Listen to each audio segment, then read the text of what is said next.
Assalamualaikum warahmatullahi wabarakatuh. Nama saya Nur Adlina binti Muhammad Nasir. Nombor matrik D183108555. Akan bentang tentang definisi pendidikan kerjaya.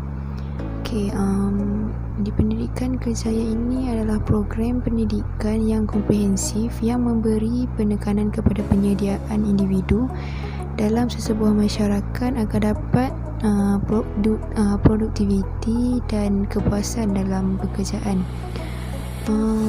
Pendidikan kerjaya ini merangkumi semua usaha pendidikan yang luas dan menyeluruh untuk memotivasi, melatih, memberi kaunseling dan baiki kehidupan individu berkaitan pengalaman pekerjaan.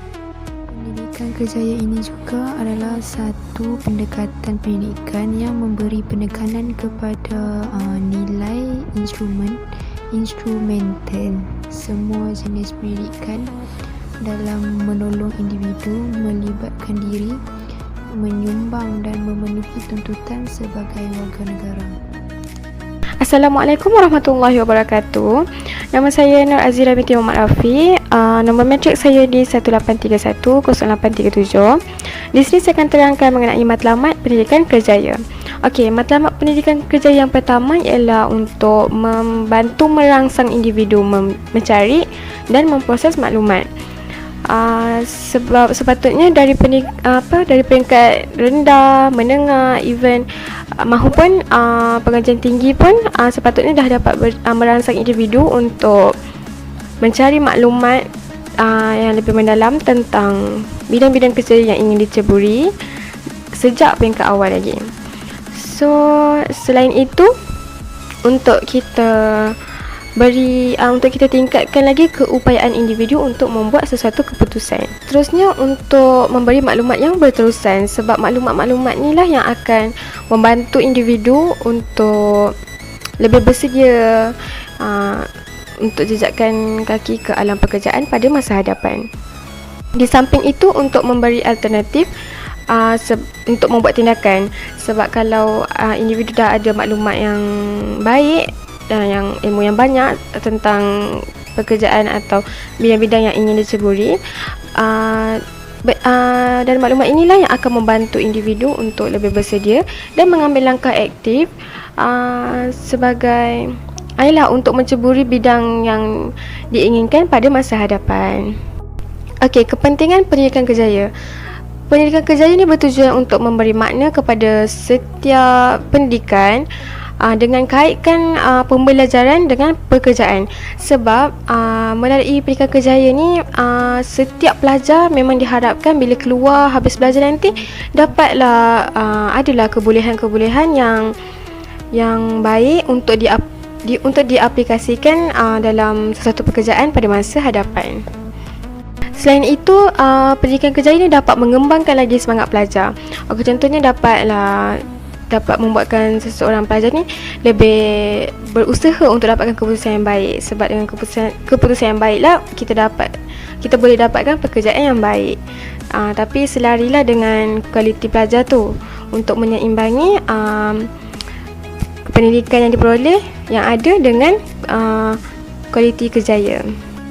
Okey, yang seterusnya, pendidikan kerjaya ini sepatutnya tak adalah kaitkan pendidikan kerjaya itu semata-mata, tapi berperanan untuk membantu individu mengintegrasikan ilmu yang diperoleh sepanjang pembelajaran tu untuk ke arah yang lebih mencabar dan proaktif. Di samping itu, untuk membantu dan menggalakkan individu membuat pemilihan kerjaya sampailah segala keperluan diri dan kerjaya yang ingin diceburi tu diperoleh. Memberi kesedaran tentang dunia pekerjaan, sebab sepatutnya setiap individu perlu ada pengetahuan yang lebih mendalam tentang dunia pekerjaan ni. Dan sepatutnya kita kena carilah maklumat tentang pekerjaan yang ingin diceburi. Lebih-lebih lagi maklumat kelayakan tentang sesuatu jawatan atau dalam bidang yang ingin kita ceburi. Alright, bismillahirrahmanirrahim. Nama saya Nur Arif Iskandar bin Nur Asmadi. Nombor matrik D1821046. Okey, melalui perancangan pendidikan kerjaya. Okey, perancangan pendidikan kerjaya ni mempunyai 5 kategori. Yang pertama kenal diri. Okey, kenal diri ni melalui proses kita boleh kenal diri dengan mengambil pelbagai ujian atau inventory lah, seperti ujian minat kerjaya, ujian personality, ujian nilai pekerjaan dan maklumat pencapaian akademik. Okey, yang kedua, bina matlamat. Bina matlamat ni kita membina dengan cara kita mendapat maklumat kerjaya. Mendapat maklumat kerjaya tu maksudnya macam kita mencarilah kerjaya kita tu apa maklumat-maklumat penting yang perlu kita ada. Dan membuat keputusan dan memadukan maklumat diri dengan maklumat pekerjaan. Maksudnya macam menggabungkan maklumat diri kita dengan maklumat pekerjaan itu. Macam sebelum kita membuat keputusan tu, macam kita membandingkan maklumat diri kita dengan maklumat pekerjaan tu sesuai atau tidak kita dalam satu pekerjaan itu. Okey. Yang ketiga, beri motivasi. Beri motivasi ni dia ada banyak kategori. Macam kita pergi kita dengar nasihat kawan yang lebih hebat lah dari segi kerjaya dia tu dah berjaya lah dalam berjaya, ataupun kita dengar daripada penceramah apa dari segi kita pergi ke tempat sana tu, apa pengertian motivasi tu, apa maksud motivasi dia nak bagi kat kita tu. Dan jenis motivasi macam motivasi yang jenis macam mana pekerjaan ataupun keupayaan kerjaya kita terhadap diri kita sendiri, lepas tu formula kejayaan, lepas tu tabiat berjaya, cara untuk berjaya, cerita motivasi tu macam pengalaman daripada motivator tu sendiri, bagaimana dia boleh bangkit diri dia jadi seorang yang berjaya, dan dia pun berkongsi maklumat kerjaya dia. Okey, yang keempat, teknik asas. Teknik asas ni macam teknik teknik membaca lah pasal pekerjaan itu. Kita baca, lepas tu kita membuat nota kita tu macam nota-nota lah, apa pekerjaan tu, apa yang jenis pekerjaan tu, bagaimana pekerjaan tu daripada mana, bagaimana kita ingin mendapat pekerjaan tu. Lepas tu teknik mengingat tu macam mana kita nak ingat benda tu, supaya macam ada contoh kali interview ataupun temu duga apa semua. Kita akan tanyalah macam-macam, macam kita teknik menghadapi perasaan apa semua akan ada lah. Lepas tu pengurusan masa, macam mana kita nak uruskan masa kita dengan lebih baik dari segi masa kita bekerja, masa kita datang awal apa semualah. Teknik menguruskan tekanan psikologi, macam kita ni tekanan dalam pekerjaan. Tekanan dalam pekerjaan tu dia macam kita stres bila banyak kerja. So macam mana kita nak ada cara untuk menghalang daripada stres tu, dengan cara ada teknik menguruskan tekanan psikologi macam stres tu. Dan yang kelima, yang terakhir, teknik lanjutan. Okey, teknik lanjutan ni dia ada dua, iaitu teknik menghadiri temu duga. Teknik menghadiri temu duga tu macam mana kita nak hadiri temu duga. Kita kena ambil tahu semua tu. Teknik menghadiri temu duga, sebelum temu duga macam mana pemakaian kita, semasa temu duga macam mana adab kita dengan penemu duga kita tu, macam mana kita tu perlu duduk dulu ke ataupun disuruh dia duduk, kita disuruh untuk duduk ke ataupun kita tunggu dia duduk dulu ke, macam tu. Okey, dan selepas temu duga tu macam kita ucap terima kasih ke apa ke, macam kalau ada apa-apa boleh cakap dengan baik lah, minta macam mana apa kalau ada respon apa yang terbaik, ucap terima kasih lah sebab sudi mendengar dan menemu duga kita apa semua. Okey, teknik menulis resume. Okey, teknik menulis resume ni dia ada pelbagai jenis, dan cara menulis resume ni macam kita kena adalah macam resume dia tu dia nak apa yang dia nak, apa yang dia inginkan. Sebagai contoh, macam resume ni dia nak ada macam pengajian kita, tahap pengajian kita setakat mana, semua tu. Okey, setakat itu saja dulu. Terima kasih. Assalamualaikum warahmatullahi wabarakatuh, dan salam sejahtera. Kajian Assalamualaikum. Hari ini saya nak terangkan mengenai masalah remaja dalam memilih kerjaya, iaitu yang pertama ada sebab-sebab masalah remaja kita ni susah untuk memilih kerjaya. Dalam masalah kerjaya ini adalah yang pertama, remaja tidak dapat membuat keputusan, minat tidak jelas atau tiada minat. Maksud di sini remaja itu tidak ada dorongan ataupun bimbingan untuk membuat keputusan apa yang dia minat untuk dijadikan sebagai kerjaya dia, apa yang dia boleh buat untuk menjadikan dia sebagai daripada kerjaya daripada sebagai apa yang dia boleh buat, apa yang dia boleh buat, apa yang dia boleh buat, apa yang tak boleh dibuat. Maksud dia di sini dia tak ada, orang kata dia macam tak ada keputusan. Dia orang kata dia umpama dia antara dua, di tengah-tengah, antara dak ataupun tak dak, itu je. Yang kedua adalah remaja tidak mengenal diri, khususnya minat, personaliti, nilai dan pencapaian. Maksud di sini remaja tu dia tak kenal who am I, siapa diri dia. Dia tak tahu apa minat dia, personaliti dia, nilai dan pencapaian dia, apa yang dia boleh buat, apa yang dia perlu apa yang dia boleh banggakan, apa minat dia sendiri. Yang ketiga adalah remaja tidak mengenal dunia pekerjaan atau kekurangan maklumat kerjaya. Ini adalah disebabkan oleh akses kepada maklumat-maklumat mengenai peluang-peluang kerjaya yang ada pada ketika ini agak terhad, atas mungkin antaranya adalah kekurangan untuk mendapatkan akses internet, kurang pembacaan dan kurang pemberitahuan daripada mereka-mereka yang sepatutnya, daripada agensi ataupun mereka-mereka yang terlibat dalam mewar-warkan peluang pekerjaan ini. Sekian daripada saya. Assalamualaikum warahmatullahi wabarakatuh. Assalamualaikum warahmatullahi wabarakatuh. Bagi menyambung pembentangan yang telah dibincangkan oleh rakan sebentang saya tadi, saya akan mengulahkan tajuk besar kami, iaitu antara masalah yang dialami remaja dalam pemilihan kerjaya. Okey, ada banyak isu-isu yang boleh kita kaitkan dalam permasalahan remaja dalam pemilihan kerjaya. Antaranya iaitu remaja tidak dapat menjangka dengan baik tentang personalitinya, iaitu minatnya, nilainya serta kebolehannya, hingga pilihan yang dia buat tidak setimpal dengan ciri-ciri dirinya. Iaitu remaja tersebut dia tak dapat nak pilih kerjaya yang sesuai dengan personalitinya. Sebab apa? Sebab dia tak kenal dirinya. Dia tak kenal apa minat dia, apa kebolehan yang dia boleh lakukan. Sehingga itu menyebabkan itulah yang baru-baru berlaku ni, pengangguran, sebab diorang tak dapat memenuhi ciri-ciri yang bagus. Okey, macam tu. Okey, keduanya remaja kurang atau tiada kebolehan dalam memilih keputusan tentang kerjaya kerana mempunyai minat yang pelbagai. Minat yang tidak jelas atau tidak mempunyai minat. Macam tadi saya katakan, remaja dia tak tahu tentang personalitinya, minatnya, sehingga membuatkan keputusan yang tidak baiklah.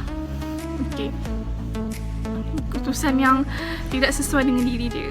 Okey, yang ketiga, remaja kekurangan atau tiada pengetahuan serta maklumat berkaitan dengan dunia pekerjaan. Maksudnya dia tak contohlah kalau remaja itu dalam mahu bekerja dalam accountant, tapi malah diorang tak tahu kerja-kerja atau tanggungjawab accountant tu nak buat apa kan, macam tu. Diorang tak tahu maklumat tentang kerja tersebut, situasi, keadaan company, environment. Itu membuatkan remaja sukar untuk memilih kerjaya, ataupun membuatkan graduan sekarang menganggur. Sebab daripada situ punca dia, diorang kurang maklumat tentang company yang diorang nak bekerja. Okey, yang terakhir, isu yang dialami remaja sekarang iaitu remaja ni terlalu cepat dalam memilih bidang pengajiannya, menyebabkan kekurangan maklumat diperlukan semasa memilih bidang untuk belajar terlalu cepat. Mungkin bermaksud mereka berubah berfikiran kemudian dan mengambil masa lebih untuk menyelesaikan latihan anda dan masuk ke bidang anda. Okey, macam tu maksud dia. Sebagai contoh, saya bagi contoh keadaan lah. Remaja ni dalam tingkatan 5 lepas habis SPM. Jadi dia kurang pengetahuan tentang minat dia, tentang personality dia, membuatkan bila parents dia terus push dia untuk menyambung ke pengajian, dia jadi bela, dia tak tahu nak nak ambil bidang apa, tu yang membuatkan dia ambil terlalu cepat, terlalu rush, membuatkan itulah lepas habis diploma diorang tak tahu nak buat apa. Tu yang membuatkan pengangguran berlaku kat Malaysia ni. Sebab itulah mereka memilih bidang terlalu cepat ni, bermaksud berubah fikiran, kemudian mengambil masa lebih lama, masa yang lama betul untuk membuat keputusan, untuk menyambungkan pengajian. Tu antara sebab dia lah. Okey, kita terus kepada strategi tips dalam memilih kerjaya. Saya akan berkongsi lah antara tips remaja dalam memilih kerjaya yang sesuai dengan dirinya. Okey, yang pertama, kerja yang dipilih haruslah tidak bersandarkan kepada faktor kewangan. Maksudnya most of people sekarang kan, kalau diorang nak pilih kerjaya, diorang akan tengok gaji yang diorang akan terima. Diorang akan bersumberkan pendapat tu je. Contohnya dalam kerja tu gaji 4,000, 5,000 lah, bagus lah untuk hidup aku. Tapi diorang tak tahu macam mana kerja dia kan, macam mana environment dia, tugas-tugas yang mereka perlu lakukan kan. Sebab tu lah, sebab diorang terlalu fokuskan kepada faktor kewangan tu yang membuatkan tak boleh buat kerja tu. Lepas tu kena pecat ya, macam tu lah. Okey, yang kedua, sebelum kita memilih sesuatu kerjaya kan, remaja ni haruslah mendapat informasi sebanyak mungkin terlebih dahulu. Maksudnya sebelum nak ambil satu bidang pengajian ataupun kerjaya, mereka perlulah tahu maklumat tentang kerjaya yang mereka akan masuk lah kan. Antaranya lokasi kat mana, macam mana environment dia, lepas tu apa yang tugas-tugas mereka lakukan, gaji berapa, lepas tu jauh ke company tu ke rumah kan. Janganlah kita dah habis belajar tu terus sambung. Dia macam tak relevan lah, tak relevan. Okey, yang ketiga. Okey, ini saya suka untuk sentuhkan, iaitu remaja haruslah menjumpai orang yang berpengalaman dan bertanya soalan yang relevan kepada mereka. Contoh, guru-guru mereka, ibu bapa mereka yang berpengalaman dalam bidang pengajian, dalam bidang kerjaya, ataupun lagi suka untuk kita sentuhkan, kaunselor. Okey, kaunselor ni banyak pengalaman yang mereka jumpa klien-klien yang mempunyai masalah kerja kan, bos yang garang, strict. So sebelum kita nak sambung pengajian ataupun nak sambung kerjaya, dekat mana aku nak sambung ni, tanya dekat orang yang berpengalaman, orang yang lebih berpengalaman, yang ada pengalaman tentang masalah-masalah yang mereka lalui sepanjang kerjaya mereka tu. Contohnya ibu bapa kita ataupun guru-guru sekolah kan, macam tu. Okey, seterusnya kita haruslah mengenal pasti trait dan ciri individu, termasuklah personality, minat, nilai dan pencapaian. Maksud dia, remaja sebelum nak teruskan bidang pengajian ataupun nak sambung ke mana-mana kan, tak kisahlah lepas bidang pengajian, lepas form 5 tu nak kerja ke nak apa ke, dia harus pasti dengan personality dia ataupun hobi dia ataupun kerja yang sesuai dengan diri mereka. Kalau tidak, ini yang berlaku, yang berlaku kat ekonomi sekarang ni. Banyak pengangguran yang berlaku di Malaysia sebab kerja-kerja tidak bersesuaian dengan diri mereka, personality mereka. So sebelum kita nak memilih kerjaya, kita haruslah melihat, mengenal pasti, yakin dengan trait-trait kita tu sesuai dengan kerjaya kita. Okey, seterusnya saya akan menyambung poin yang kelima, iaitu memadankan individu dengan pekerjaan, iaitu memadankan potensi diri dengan kejayaan yang sesuai. Potensi diri kita kenalah sesuai dengan kejayaan kita. Maksudnya seorang remaja yang suka menulis, yang suka mencerita, suka menulis lah, ada kebolehan dalam penulisan. Itu menunjukkan kebolehan dia dalam menjadi seorang penulis, seorang writer, seorang pengarah. Macam tu.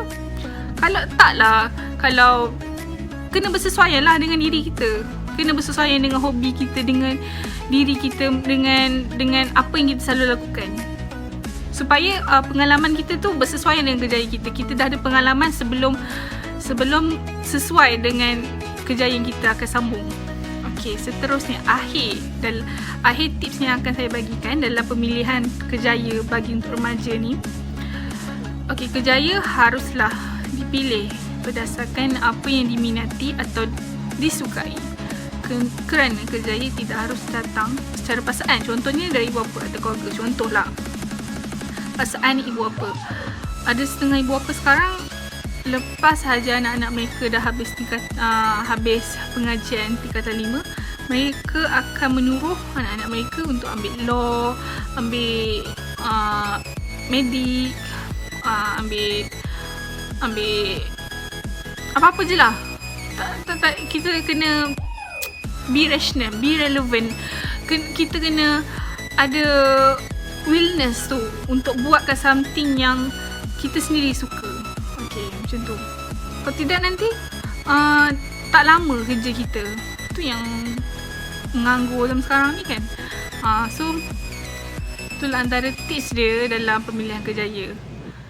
Okay, kenapa penting untuk kita susun langkah-langkah dalam pemilihan kejaya ni? Sebab tak nak pengangguran berlaku ataupun masalah-masalah yang berterusan akan berlaku.